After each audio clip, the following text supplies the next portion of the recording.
Hi everyone, it's Laurie, otherwise known as Bobby's mum. Okay, so I know you've got a really cool topic at the moment, looking at the Stone Age.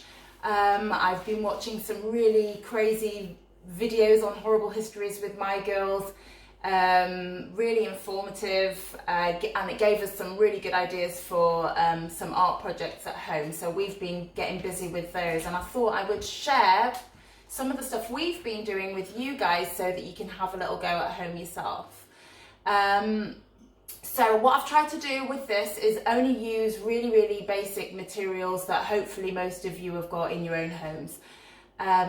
So just straightforward paper, a pair of scissors, and I've been using some really basic poster paints, which is just paint ready mixed with water, and some of these very basic paintbrushes that we've built up over the years. So let's get started, okay? What do we know about prehistoric art? All right, so back in the Stone Age, prehistoric people drew all sorts of things. They were drawing people, they were drawing animals, and they were probably even drawing stories to make sense of their everyday world. So very similar to why we make art nowadays. Couple of reasons why they might have been doing that. Number one, that we know that prehistoric people probably didn't live in the same place for the whole of their lives, so perhaps they were recording information about that particular place and leaving it for the next community of people that they thought might have arrived. And that's interesting because it tells us that even back in the prehistoric times, that there was this instinctive desire in people, in early people, to create art in order to communicate what they knew about the world with other people. So it's really lovely to kind of think that they shared that instinct that we still have now. Okay, so the first task you really need to do is have a little look yourself on the internet and find some, look at some of the cave art that was made in the Stone Age. All right, so I've collected some examples. Here are some examples of people. They were also, it shows them doing, different everyday things like hunting and possibly even performing rituals. So they're really nice. And then you've got prehistoric animals, many of which don't, no longer exist, like the giant deer. And there's lots of lovely interpretations of the woolly mammoth as well, which we know is extinct now. So that's really important because that tells us a lot about what they actually look like firsthand to those people who lived at that same time. There's another type of art that we see when we research prehistoric cave art, okay, and that's these lovely, collections of handprints, okay, and that's interesting because it tells us that maybe also people were just making art for art's sake, if you like, so art for enjoyment, just to kind of say, look, we were here, this is our signature, this is our handprint, and we're doing this because it is enjoyable and it keeps us busy. Okay, so a lot less is known about the handprint art, and that's actually what we started with at home when we decided to do an art project. So I'm going to show you now some really simple ways that you can make handprints and create a kind of cave art looking wall. All right, now because I'm an art teacher, I have these big sheets of sugar paper at home, but if you're struggling to find big sheets of paper and don't have that kind of thing at home, you could open up like a cardboard box so that it's a big flat piece and work on that.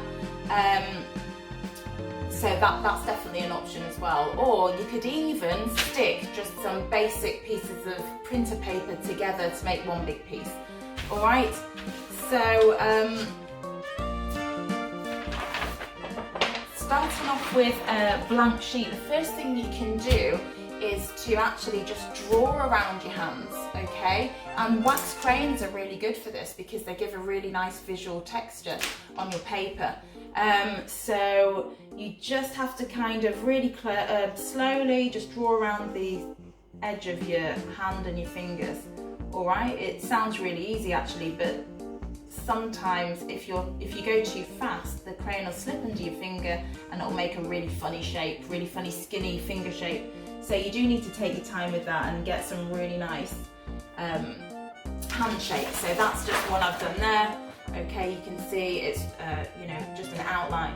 Okay, here's one I've already put together with 3 of those on, and what I've done around them is just used the side of the crayon and done some like rubbing, and I've had to press on quite hard just to create some shadows in between the fingers and around the edge of the hand. And what that does is it just makes the hand stand out more. Okay, so just making the hand stand out more, and also it adds a nice bit of underlying texture on your paper that looks a little bit rocky because it's kind of makes the surface look a little bit more rough. Okay, so that's quite nice. The next thing I'm going to show you is how to make a stencil, okay, and a template. 2 different things that you use the same technique to create, okay? So for your stencil, it's really important that when you're drawing your hand onto your paper to start with, that you leave a border of paper all the way around the edge of the hand. So I'll just demonstrate that really quickly. So you take a piece of paper, you place your hand on it, and you need to kind of press the edge of the pencil against your fingers and your hand to keep it from wobbling around, okay? So a bit like you would if you were using a ruler to draw a line, okay? So there you go, there's my hand, but I'm not going to draw to the edge of the paper. That's really important, don't draw to the edge of the paper. So here, where you've got your open wrist, you want to draw a little line to close it off, okay? So I'm going to close that off. Really simple, all right? Right, then you have to fold it a little bit so that you create a pinch in the middle, and get your scissors. I thought I'd lost my scissors then for a minute, and do a little snip, okay? What you can then do is cut to the edge of the hand and neatly cut around the shape of the hand. Now, if there's any part of this project that you might need a grown-up for, this is going to be it, because even though it might sound quite simple to do, it's actually quite fiddly to cut around the hand shape, because the hand shape is quite a complicated shape. It's not like a straightforward square or a triangle, so don't be worried about it if you're finding it quite difficult, okay? This is quite, you know, it's quite a difficult shape to cut around. Okay, so I'm not going to do that whole thing because I've got one that I made earlier, which I showed you just before. Okay, so that is your stencil. All right, then to make a template, you want to draw around your hand again. Try and get a different hand shape. Maybe close your fingers more this time, or even try and twist your hand into an unusual shape. And this time, take your drawing right to the edge of the paper. Okay, so you've got a wrist coming down to the end. And to make a template, you literally just cut out the background. Okay, so you're cutting the background away. And you can do that in chunks by just snipping off parts of the background, and that actually makes it a little bit easier. Okay, so then you end up with your template. Now for the messy bit, which is the fun bit. Okay, you just need a thick brush, or in fact, you can use a sponge, and a dishwashing sponge would be absolutely fine. You can just snip it into little pieces, and then you want to have some brownie paint. You might want to mix a little bit of red into it, and you just want to start sponging the paint through the centre of the stencil. Now, it's really important when you're sponging the paint through the fingers that you just dab gently, and you need to hold the paper down around the edges of where you're sponging, okay? So the fingers are the fiddly bit, and the kind of bits of paper in between the fingers are likely to flap around, and if they do so, your paint might go underneath the stencil, which you don't want to happen. In fact, it just almost happened then. Alright, so you can work slowly. You don't have to work as fast as I'm working. You can just sponge it on really slowly and get yourself a really nice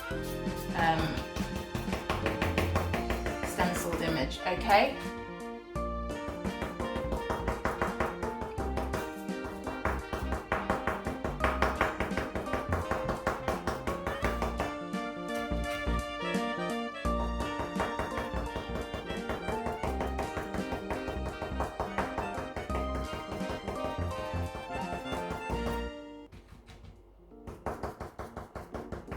And then when you get to the middle bit, you can just really quickly brush that in, okay? So if you're working away from the edges of the stencil, you can just brush that on really quickly, okay? So then for the big reveal, all right, you lift up the stencil and you should end up with a really nice handprint, okay? So there you go, you've got that there. Hi, so I'm back and I've done a few more prints through my stencil to fill out some of those gaps that I had in between my hand drawings. So that's looking quite nice. And I've done what I suggested just before, which was to mix up some different browns. Okay, so I've got a really nice dark one there and a kind of mid-brown. This one's quite ready, but we do see a lot of red paints in the real cave art, so that works as well. It all works, it's all good. So what I'm going to do is show you how to use your template to do something a little bit different. So what we call these types of prints are positive prints, okay, where you've printed the image through the stencil to make a positive image, and what you're going to get with the template is you're going to get a negative image. So I'll show you how that works right now. Okay, so I'm looking for gaps, and there's one right here and one up here, and there's also one up here. So I'm going to do my first negative print around my template just down there. Alright, so I'm going to dip my sponge into a blacky brown colour that I've mixed up, and I'm just going to do some printing around the edge. If you can see, I'm just going around the edge of the template. So you have to hold your template down quite firmly with your fingers and just dab the sponge, just dab it around the edge of your template. Simple as that. You don't have to brush it over the entire template, you just need to dab around the edge. So half your sponge is on the template and half your sponge is on the background paper, okay? So I'm nearly all the way around, and then we are now ready for the big reveal, lifting that up, and you can see that that's created a nice negative image. And what that means is the image itself is actually the part of the background that hasn't been touched with anything. So the paint has gone around the edge to make the actual hand shape stand out.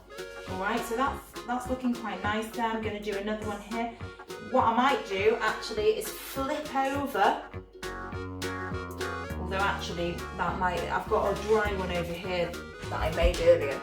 So this is a different hand template, and actually it's not a bad idea to make a few, maybe taking different people, different family members in your home to draw around their hands, and what you will get there then is variation of size of hand, and which could be quite nice. So I'm going to go around this template that I made the other day and just get something a little bit different. I'm going to make a slightly darker brown just for, again, some variation, and you might be able to see that I'm slightly overlapping here with the other hand, and that might look quite nice. In fact, I might turn the wrist around so that it's coming in from the top. Alright, so the fingers are touching there. Okay, and we're just going to see what that looks like. Okay, so I'm going to just go around the edge of this template. So I think there has to be an element of playing around with your design, with the arrangement of your hands. You know, do what I did, move it around the composition, turn it back and forward to see what position of the template works. and then just go for it. Just print your paint around the edge of the template and see what happens. There's no right or wrong with this. This is art, and it should be fun, should be really fun, and there's no right or wrong at all, so don't worry about that at all. Don't worry about getting it wrong. Okay, so there you go. Oh, I really like that one. So you can see that the print, the negative print there is overlapping with the positive print there, and that's starting. So it's starting to look quite nice. There's quite a lot going on in this. All right, I think if anything, there's just one more maybe needed up here. All right. What you can also do when you've finished all your printing, when you're happy with it and you feel like you've got a really nice full image, is you can go back to using the edges of your crayon. Black can work really well because it adds shadow, if you like, around the prints, and you would get a lot of shadow in a cave. If you think a cave, there's no light in there, it's very dark. So you want to get quite a lot of nice shadow around your handprints. So using the side of your crayon, you want to be just working around the edges of the hands and working outwards, and then trying to layer up. So where you're very close to the edge of the hand, you want to maybe really work quite heavily around that and make it quite dark. So I'm trying to do a few layers there. All right. And you don't want to be too neat with this, because remember, they were painting, the prehistoric people were painting on cave walls, which were quite lumpy and textured. There might have been little holes, there might have been little cracks, so you weren't going to get an exact perfect picture. So I don't want you to be too worried about being neat with this, and just think about all those empty spaces and trying to fill them with shadows and textures, okay? And you'll know when it's done, because you'll feel it. You know, you'll look at your work and you will think, yeah, I'm happy with that. And that's when it's, you know, naturally the time to come to a stop. Okay, so I think there's definitely more that can be done to this. I would probably carry on working on it for quite some time, but you know, what we've got going on there is quite nice. It's, you know, certainly resembling something that you might see in prehistoric caves on the wall. Okay, so yeah, I think we'll leave that one there. All right, and move on to the next activity. So the next activity is really simple, and it just involves a technique called transfer drawing, which is really, really simple to do. And what you're going to have to do for that is find a picture of a prehistoric animal or a group of prehistoric animal or people like this. Okay, so you want to search for Stone Age rock art and either find a single picture of an animal or a group of animals, or you might even want to find something like this where there's people engaging in an activity. Okay, so anything will work really, and I'll show you how easy it is now. Alright, so we're working towards something like this. Alright, so that's my rhino or prehistoric rhino, and I've also done one of a woolly mammoth. Okay, very, very simple what you need to do. So this was the picture that I used for the rhino. I just printed it off straight from the internet. On the back, you need to cover the back with some wax crayon. Okay, so just black wax crayon. It would work with brown wax crayon. And actually, if you don't have any wax crayons, this is going to work with pencil as well. So don't worry about that. Just use your pencil. If you've got nothing else, it's going to work just fine. All right. If you've got a sketchbook or some thicker art paper, use it, absolutely use it. If you don't, that's fine. It will work, you know, you can do this on printer paper. It's just that when you're coffee staining your background, it is going to wrinkle a little bit and go bumpy because it's quite thin. So So what you need to do first of all to get that kind of rocky, that kind of old feeling to your picture, that rocky background feeling, is coffee stain it. So that's really easy to do. You just need a heaped teaspoon of coffee and about 1 centimetre of water. That's about 25 mils of water, hot water, so that the coffee dissolves, and just mix it up with a big brush. Okay, what you would then do, very, very simply, is brush it on. Just brush it on from one side to the next. You don't have to go right to the edge of the paper. Okay. And if you know that you're quite a messy worker, then make sure you have put some kind of covering down on your table. Alright, because coffee can stain. It's quite a stainy food. We call it food. It's quite a stainy drink. Okay, and just brush it on. Ooh. You can see how basic my paintbrushes are. It's just broken in half. Okay, so just brush it on like that. Okay, that you're gonna need to leave yourself about 20 minutes for that to dry. You can speed that up with a hairdryer. It's totally up to you. You might be one of those people that needs to stop and start with art tasks because they do take quite a long time, and that's the great thing about this rock art project work, is that you can start it, you can go back to it, and then the next day you can look at it again and go back to it again and do a little bit more, so that's fine. Take the image that you, I can't find it now. You need to take your picture that you covered in wax crayon on the back, or that you covered in pencil on the back, and you need to place it on top of your dry coffee stained paper so that it's facing you. Okay, so I'm looking at my woolly mammoth. This is my favourite picture. I've already done one of these and I'm just going to do another one.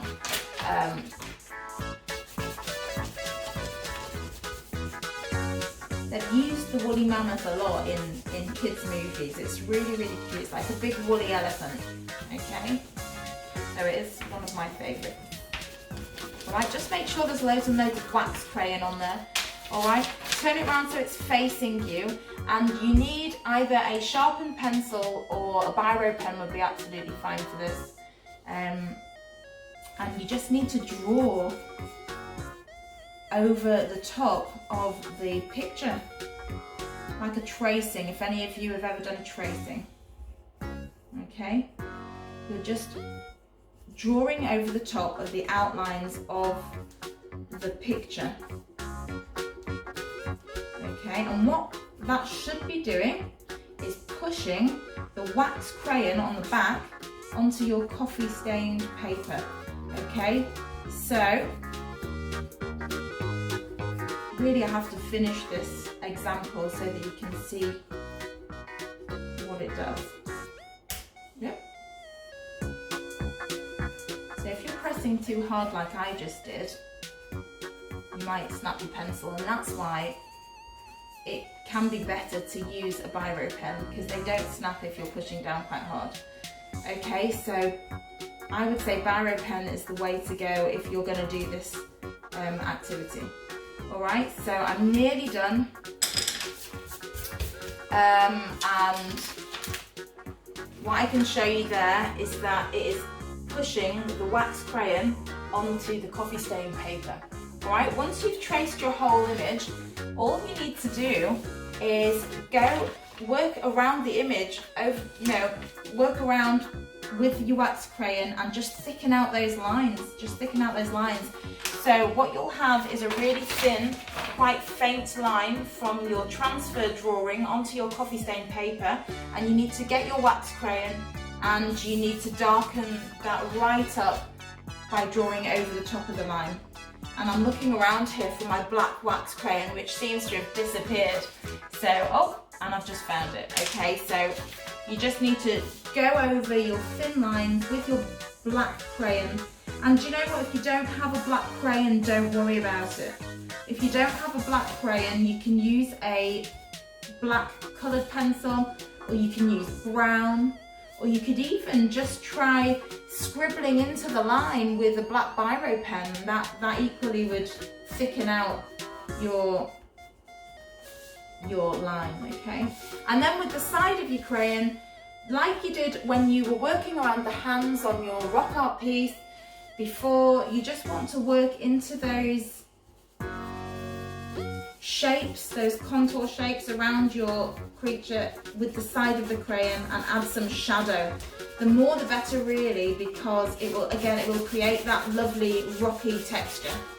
Okay, so I'm just adding more and more shadow, and the more the better, and it just makes it look more authentic, and it just makes it look more real life rocky. Okay, so you can see what's happened there. The only thing I would probably still want to do to that now is do a little bit more work inside the body of the rhino. Okay, just to get a bit more shadow in there. Yeah, so it just gives him a little bit more depth, so it makes him look a little bit more 3D, okay? I've done the same with the mammoth, all right? I've worked inside the body as well, adding a little bit of, actually just with the tip of the crayon, adding a little bit of fur, because the woolly mammoth was quite hairy, okay? So you can add a little bit of fur. That's just using a little bit of my imagination there, all right?